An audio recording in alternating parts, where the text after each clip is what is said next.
भारत के आज़ाद हुए 70 साल हो गए हैं। बहुत सारे कानून बने हैं, अधिकारियों ने बनाए हैं। राजनीतिक कोई भी हलचल होती है उसमें तमाम हो हल्ला होता है और उसके बाद कानून बना दिया जाता है। क्या ये सही है? विचारधाराएं बदलती हैं, क्या व्यवस्थाएं बदलती हैं? शायद नहीं बदलती हैं। इसी मुद्दे पर बात करने के लिए हमारे साथ हैं आंचल श्रीवास्तव जी, जो महिलाओं मुद्दों पर काम करती हैं, कवयित्री हैं। नीरज जी हैं, असिस्टेंट प्रोफेसर हैं। और देश दीपक जी हैं, जो हाईकोर्ट में अधिवक्ता हैं। हमारे साथ अमित सिंह जी हैं, जो युवाओं को लेकर काम करते रहते हैं, शोधार्थी भी हैं। इन्हीं से हम जानेंगे मैम, अभी पॉक्सो एक्ट में संशोधन करके और 12 साल से कम के साथ जो भी बलात्कार होता है लड़कियों के साथ, उसमें फांसी की सज़ा की गई। आपका इस पर क्या विचार है? देखिए, ये बहुत सरकार का एक बहुत अच्छा कदम है, जिसमें 12 साल से कम उम्र के जो बच्चे हैं जिनके साथ अगर इस तरह का कोई भी सेक्सुअल ऑफेंस होता है तो उसमें फांसी की सज़ा सुनाई गई है। बहुत अच्छा ऑफेंस है, बहुत अच्छा एक नियम आया है।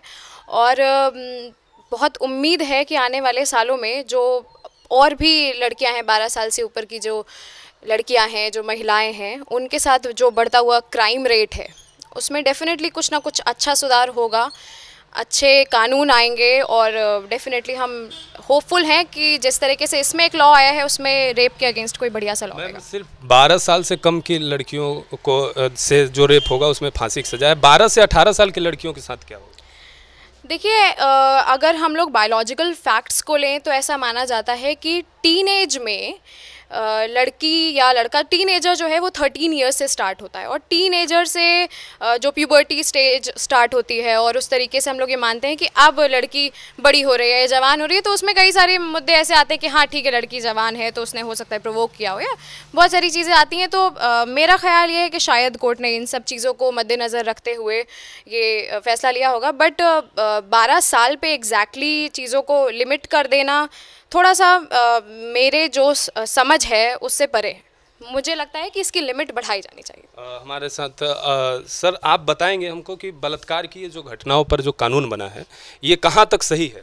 देखिए, मेरा जैसा मानना है तो मैं सबसे पहले ये कहना चाहूँगा कि ये जो बलात्कार है या फिर जो इस तरीके की बाकी भी घटनाएं हैं, तो आप इन सारे मुद्दों को सिर्फ कानून का अमली जामा पहनाकर इनको नहीं रोक सकते। जैसे कि आपने शुरुआत में ही कहा कि कई सारे सामाजिक प्रावधान आ रहे हैं, सोसाइटी चेंज हो रही है और फिर उसके बाद में हमने नियम और कानून बदले हैं। जैसा जहाँ तक मेरी अपनी समझ है तो मैं ये मानता हूँ कि आपको कानून के साथ साथ में जो आपके सोशल इंस्टीट्यूशंस हैं, जो आपके स्कूल कॉलेजेस हैं, इंस्टीट्यूशंस हैं, उन पे ऊपर थोड़ा सा ज़्यादा काम करने की आवश्यकता है। क्योंकि मैं अगर एक जो पुरानी सी कहावत कही जाती है कि अगर मृत्युदंड देने से अगर ये जो आप किसी का कत्ल कर देते हैं, कत्ल होना बंद हो गए हैं, या फिर कोई भी जो बाकी के जो क्राइम है, कई सदियों से जो क्राइम चले आ रहे हैं वो बंद हो गए, ऐसा नहीं है। हमारे एंशिएंट टाइम पे भी कई सारी फांसी की सज़ा होती थी। आज की भी डेट में कई सारे देशों में फांसी की सज़ा है, कई लोग इसको बंद भी कर रहे हैं। लेकिन क्राइम का जो रेट है वो मुझे लग रहा है कि हम लगातार उसमें कुछ और ऊंचाइयों को छूते चले जा रहे हैं। तो मेरा जैसा मानना है कि आप बिल्कुल जो ये बलात्कार है या फिर इस तरीके की जो घटनाएं हैं उसमें कड़े से कड़े प्रावधान करिए, लेकिन साथ ही साथ आपकी जो सामाजिक व्यवस्था है या फिर जो आपके सामाजिक उत्तरदायित्व निभाने के जो ये संस्थान है उस पर थोड़ा सा और ज़्यादा ध्यान देने की आवश्यकता। पूरी तरह से क्या अमली जामा इस कानून को पहनाया जा सकता है? लोगों के इसमें लोगों को जागरूक किया जा सकता है? देखिए, जागरूकता तो हर स्तर पे जरूरी है। सिर्फ ये नहीं कि अगर कोई बालिग हो गया है तभी उसको कानून की जानकारी हो और फिर उस कानून के डर के कारण कोई काम करे, तो ये सारी चीजें नहीं। देश दीपक जी, आप अधिवक्ता भी हैं हाईकोर्ट में, तो क्या ये जो लोग रेप करते हैं, जो बलात्कार की घटनाएं करते हैं, क्या ये इनके हैवानियत पे कानून का इनको डर नहीं होता है?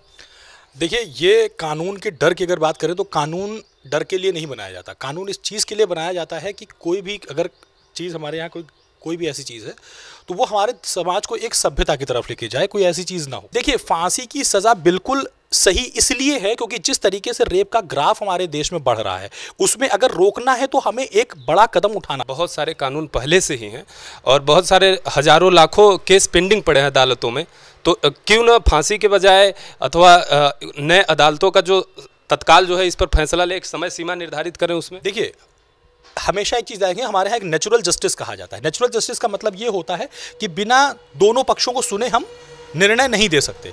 ठीक है, और उस पद्धति को हमको फॉलो करना पड़ेगा। कारण क्या है कि हमारे यहाँ ना कानून, जब हमारा कानून बनता है तो उसका जूरिस्प्रूडेंस ये भी कहता है कि 100 गुनहगार छूट जाए लेकिन एक बेगुनाह को सजा नहीं होनी चाहिए।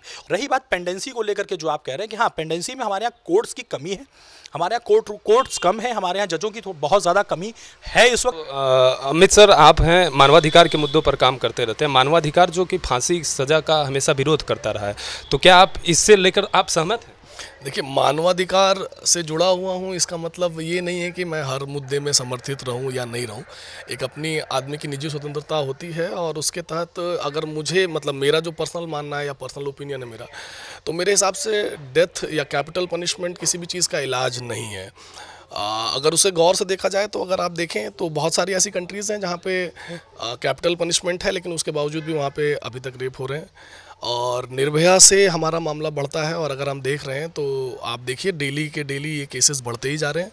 तो मेरे ख्याल से जिस जगह पे अप्रोच करने की ज़रूरत है वो जगह शायद हमसे अभी छूट रही है। और मेरे ख्याल से अगर देखा जाए तो जिसकी आज तक अभी तक, क्योंकि हमारा इंडियन कल्चर ऐसा रहा है कि हर चीज़ को बहुत जल्दी एक्सेप्ट नहीं कर पाता है, तो उसमें अगर आप देखें जैसे सेक्स एजुकेशन है, अगर उसको प्राइमरी या प्राइमरी से ऊपर लेवल पे शुरू किया जाए, और लीगलाइज प्रोस्टिट्यूशन यानी कि आप इसको कह सकते हैं कि वैश्यावृत्ति के लिए लाइसेंस वगैरह की व्यवस्था की जाए। जैसे एक देश है कोपेनहेगन, अगर आप वहाँ पे देखेंगे तो वहाँ पे रेप के केसेस सबसे कम है। तो अगर आप देखते हैं उसके पीछे रीज़न क्या है, तो वहाँ पे लीगलाइज प्रोस्टिट्यूशन अलाउ है। तो कहने का मतलब है कि वो उस सोच पे, उस चोट पे वार करना चाहिए, ना कि उस व्यक्ति पे जहाँ से ये क्राइम उपज रहा है। कानून बनाए जाते हैं, क्या सोच विचार कर बनाए जाते हैं? क्योंकि इतना हो हल्ला होता है और तत्काल आते हैं राजनीतिक व्यक्ति, बैठते हैं चार और कानून बना देते हैं। देखिए, अगर चर्चा तो होती है, मतलब 2/3 बहुमत से अगर कोई भी कानून पास हो रहा है तो जाहिर सी बात है कि वहाँ पे चर्चा तो हुई होगी। जो एक रिपोर्ट के मुताबिक नियर अबाउट 94.6% जो ये घटनाएं होती हैं उसमें पॉक्सो एक्ट के तहत जो दर्ज हुई है 2016 में, तो 94.6% के आसपास उसमें उनके नज़दीकी या उनके जानने वाले ही लिप्त पाए गए हैं। तो क्या वो फांसी की सज़ा से वो डर के रिपोर्ट करेंगे अथवा नहीं करेंगे? मेरा अपना जो शोध है वो अगर उस पर अगर आप गौर करें मंगला, तो मैं आपको ये बताना चाहूँगा कि जैसे 2012 से पॉस्को आया है कंट्री में, तो ऐसा नहीं कि इससे पहले रेप नहीं हो रहा था या इस तरह की घटनाएं नहीं हो रही थी या इस तरीके की चीज़ें नहीं हो रही थी, हो रही थी। दो चीज़ें आपको और देखनी होगी कि अभी आदमी, पहले इस तरीके की चीज़ें होती तो आदमी केस ही नहीं करने जाता था, मतलब गांव में होता था तो आदमी अपने घर की बात घर में ही छुपाता था, और इससे लोगों को बल मिलता था कि उनकी शिकायत नहीं हो पाएगी या वहाँ पर इस तरीके का इशू नहीं हो पाएगा। लेकिन अगर आप देखिए निर्भया के बाद से जिस तरीके की बोल्डनेस आई है, समाज में इस तरीके की चीज़ें आई हैं कि लोग इसको बाहर निकल के कह रहे हैं, और सोसाइटी में एक्सेप्टेंस इस तरीके के लोगों का बढ़ रहा है। क्योंकि निर्भया जैसे मामले में आप देखिए दिल्ली में कितने लोग कैंडल लाइट मार्च निकाल रहे हैं, और आप उसको देखिए, मतलब ऐसा इंडिया में शायद ही पहले कभी इस तरीके की कोई घटना पे लोगों ने इस तरीके की कोई कार्रवाई की हो। तो ये जो चीज़ें हैं, ये एक अलग तरीके का फ्रेम बढ़ रहा है, और नए भारत में इस तरीके की नई तस्वीर जो है आपको देखने को मिल रही है। जी मैम, हम आपसे जानेंगे आंचल मैम कि जो घटनाएं होती हैं उसमें ज़्यादातर उनके जानने वाले लोग ही संलिप्त रहते हैं। फांसी की सज़ा हो गई है तो कोई भी अपने परिवार को फांसी पे नहीं चढ़ाना चाहेगा, तो ये ले करके क्या वो रिपोर्ट करने जाएंगे? देखिए, इसमें सबसे ज़्यादा ज़रूरी है कि हमारे पास लॉज को लेके और हमें हमारे राइट्स को लेकर के एम्पावरमेंट कितनी है। बचपन से लड़कियों को ये सिखाया जाना ज़रूरी है कि कौन सा टच गलत है और कौन सा टच सही है, चाहे वो आपके पिता हो, चाहे वो आपका भाई हो, कोई पड़ोसी हो, कुछ भी हो, कोई भी हो। इसमें तो केयर ऑफ कंसर्न भी हो जाता है, वो समझाते हैं या वो रोक टोक करते हैं, वायलेंस से रिलेटेड हो जाता है। देखिए, कई बार ऐसा होता है कि बच्चे बोलते हैं मम्मी को कि नहीं मम्मी, ये अंकल जो है वो अच्छा नहीं है, ये मुझे गलत तरीके से देखता है, गलत तरीके से टच करता है। मम्मी बोलती है कि कोई बात नहीं बेटा, हम देख लेंगे। तो यहाँ पे पेरेंट्स की गलती होती है, जो पेरेंट्स ध्यान नहीं देते।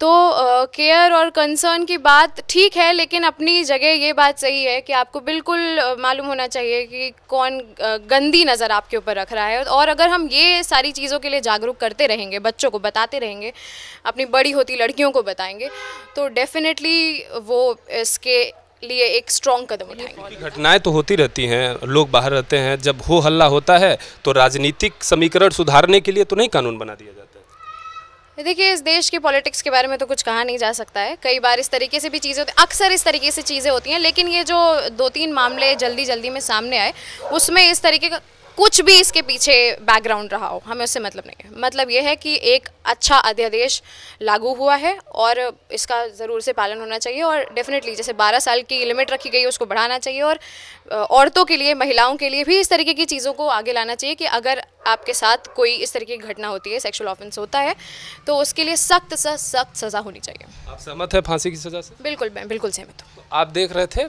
काफ़ी लोगों के विचार हैं जो यहाँ पे हमारे साथ जुड़े हैं। इन लोगों का काफ़ी धन्यवाद है कि इन लोगों का कहना है, कुछ लोगों का कि फांसी की सज़ा है, कुछ लोगों का कहना है कि मेंटेलिटी में सुधार जरूरी है कानून थोपने के बजाय। कैमरा पर्सन मधुर यादव के साथ मंगला तिवारी, नेटवर्क न्यूज़, लखनऊ।